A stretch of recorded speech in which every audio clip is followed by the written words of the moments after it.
warahmatullahi wabarakatuh. Hai, jumpa lagi dengan kami Farouk Ali Ridho. Akan kami ceritakan tentang karomah Ralilur, yaitu yang meliputi sholat di tengah hutan. Suatu ketika Mas Ali Ridho Hashim sowan kepada Ralilur di desa Pakaan Kelis, Bangkalan. Kemudian Ralilur bertanya, apakah kamu membawa kendaraan? Mari ikut saya, ucap Ralilur. Kemudian Ralilur duduk di kursi belakang dalam perjalanan azan maghrib berkumandang. Maka Ralilur menyuruh Kiai Haji Ali Ridho untuk solat di masjid. Sementara Ralilur memilih solat di dalam hutan. Seda apa jeng masjid jiah, engkau apa jeng dinak perih. Kamu solat di masjid itu, saya solat di sini aja, ucap Ralilur. Dalam pengamatan Kiai Haji Ali Ridho, Ralilur tidak ada rasa was-was sama sekali. Walaupun beliau solat di dalam hutan, beliau tetap khusyuk layaknya solat di tempat yang amat terang. Kemudian perjalanan pun dilanjutkan ke desa Campor Keker, mengetahui berbagai tempat di dunia. Setiap kali Kiai Haji Ali Ridho akan pergi ke Mekah, beliau selalu menyempatkan diri untuk sowan dulu kepada Ralilur. Suatu saat Ralilur memberikan jamu kepada Kiai Haji Ali Ridho sebanyak 3 bungkus. Setelah itu Ralilur memesan kitab Liqaul Habib seraya memberikan petunjuk toko kitab tersebut di pinggiran Tanim. Sesampainya di Mekah, Kiai Haji Ali Ridho disuruh khalwat oleh Syekh Sa'ad selama 3 hari. Beliau pun memahami bahawa jamu 3 bungkus tersebut adalah isyarat khalwat selama 3 hari. Selesai khalwat, Kiai Haji Ali Ridho mencari kitab pesanan Ralilur ke berbagai toko kitab, namun tidak ada satupun toko kitab yang menjual kitab Liqaul Habib, kecuali toko kitab yang berada di pinggiran Tanim. Begitulah sang waliullah, ternyata beliau sangat mengetahui berbagai tempat di dunia termasuk toko kitab di pinggir Tanim tersebut. Selanjutnya, Ralilur dan Gus Dur. Pada suatu saat ada hikayat tentang beliau dengan Gus Dur, Presiden RI keempat.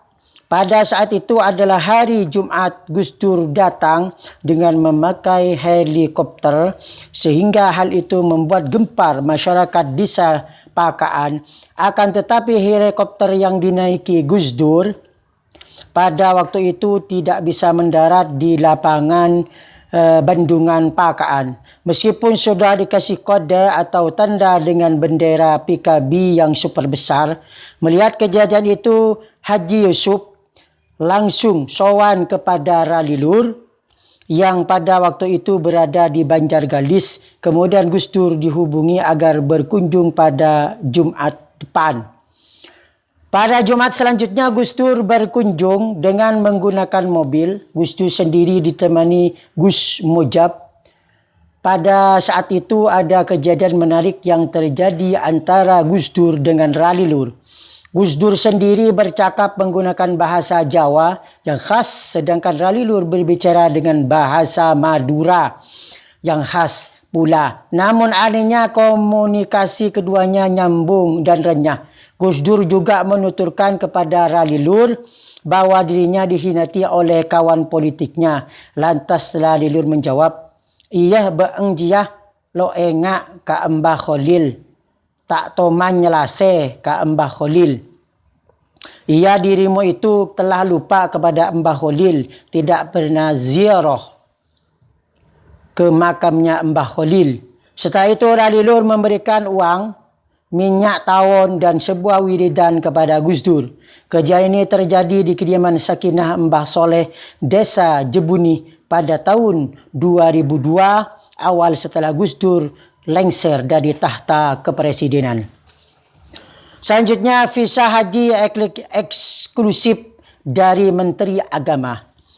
Suatu saat Lalilur memberangkatkan 7 orang khadamnya ke Mekah yang dibiayai oleh Bapa Imam Utomo. Pada dasarnya secara umum 7 orang tersebut tak bisa diberangkatkan kerana jemaah di Indonesia sudah berangkat.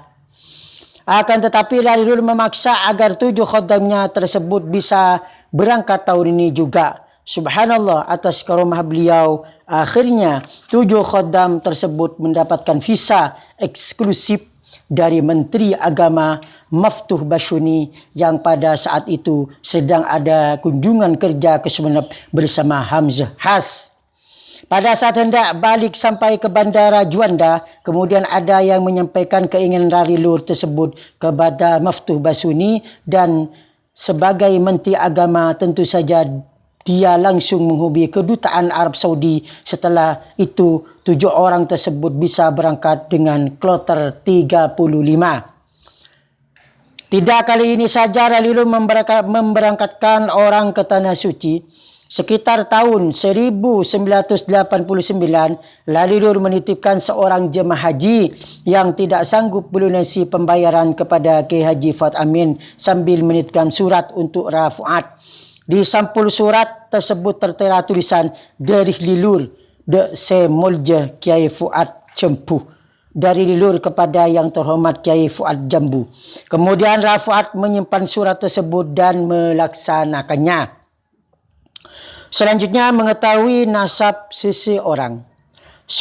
Salah satu dari luasnya ilmu beliau adalah tahu kepada nama-nama kiai se-Jawa Madura, bahkan beliau sebut satu persatu meskipun beliau tidak pernah bertemu dengan para kiai tersebut. Ketika ada para habaib berkunjung kepada Lalilur, kemudian habaib tersebut menyebut nama abahnya, maka Lalilur akan langsung bisa menyebut ke atas nasab habib tersebut. Selanjutnya, mengetahui jenis kelamin janin. Di saat kehamilan istri Haji Yusuf memasuki 3 bulan, di mana ini merupakan hamil anak pertama, Lalilur menuliskan nama calon bayi tersebut di sebuah kertas dengan nama Muhammad Rof'an. Padahal belum pernah dilakukan tes USG sebelumnya dan juga pada masa kehamilan baru masuki 3 bulan tidak mungkin dapat memprediksi janin kelamin bayi kerana pada saat itu organ-organ bayi belum terbentuk secara sempurna. Akan tetapi beliau dengan sangat yakin telah memberikan nama laki-laki pada calon bayi tersebut seakan-akan beliau telah mengetahuinya bahawa khadamnya itu akan mempunyai anak laki-laki dengan nama Muhammad Rof'an. Dan juga kejadian lainnya pada tahun 2001, di saat istri Haji Yusuf mengandung anak yang kedua, beliau sowan kembali kepada Lalilur untuk meminta barokah nama dari Lalilur. Namun, di luar dugaan Lalilur berkata, "Suf, mun orang kita lahir tak oleh beri nyamah. Suf tusah. Suf jika anak belum lahir itu tidak boleh diberi nama dosa." Padahal anak pertama Haji Yusuf diberikan pada saat istrinya hamil 3 bulan. Ketika anak kedua Haji Yusuf lahir, beliau sowan lagi kepada Lalilur untuk meminta barokah nama. Namun, aninya lagi Lalilur berkata, "Mare Suf, mare ia teraki bi engkau berde elao. Sudah Suf, sudah saya antarkan, ada di sebelah selatan." Akhirnya, Haji Yusuf pulang mencari nama tersebut di tempat tinggal Lalilur yang berada di Pakaan. Setelah dicari ke sana kemari, ternyata anak itu tidak ditemukan. Ternyata nama itu tidak ditemukan. Maka Yusuf kembali sowan kepada Lalilur, namun jawaban Lalilur tetap sama seperti semula dan ternyata nama itu ditemukan di rumah mertuanya Haji Yusuf pas di bawah tikar. Haji Yusuf pun bergumam, kapan kiai yang naruh nama ini di bawah tikar? Di kertas itu tertulis nama Ruswati. Disertai pula gambar bunga dan gambar bintang. Rus berarti bunga dan wati adalah bintang. Jadi Ruswati maksudnya adalah wanita mulia. Jadi Lalilur memberi nama anak Haji Yusuf dengan bahasa Inggris iaitu Rose dan yang berarti bunga dan wati yang berarti mulia diambil dari bahasa Sanskerta. Haji Yusuf sangat yakin bahwa itu adalah tulisan Lalilur sebab dia hafal betul kepada tulisan beliau. Dia tidak meragukan bahwa tulisan itu benar-benar tulisan beliau. Kerana Haji Yusuf juga sering dikirimi surat oleh beliau.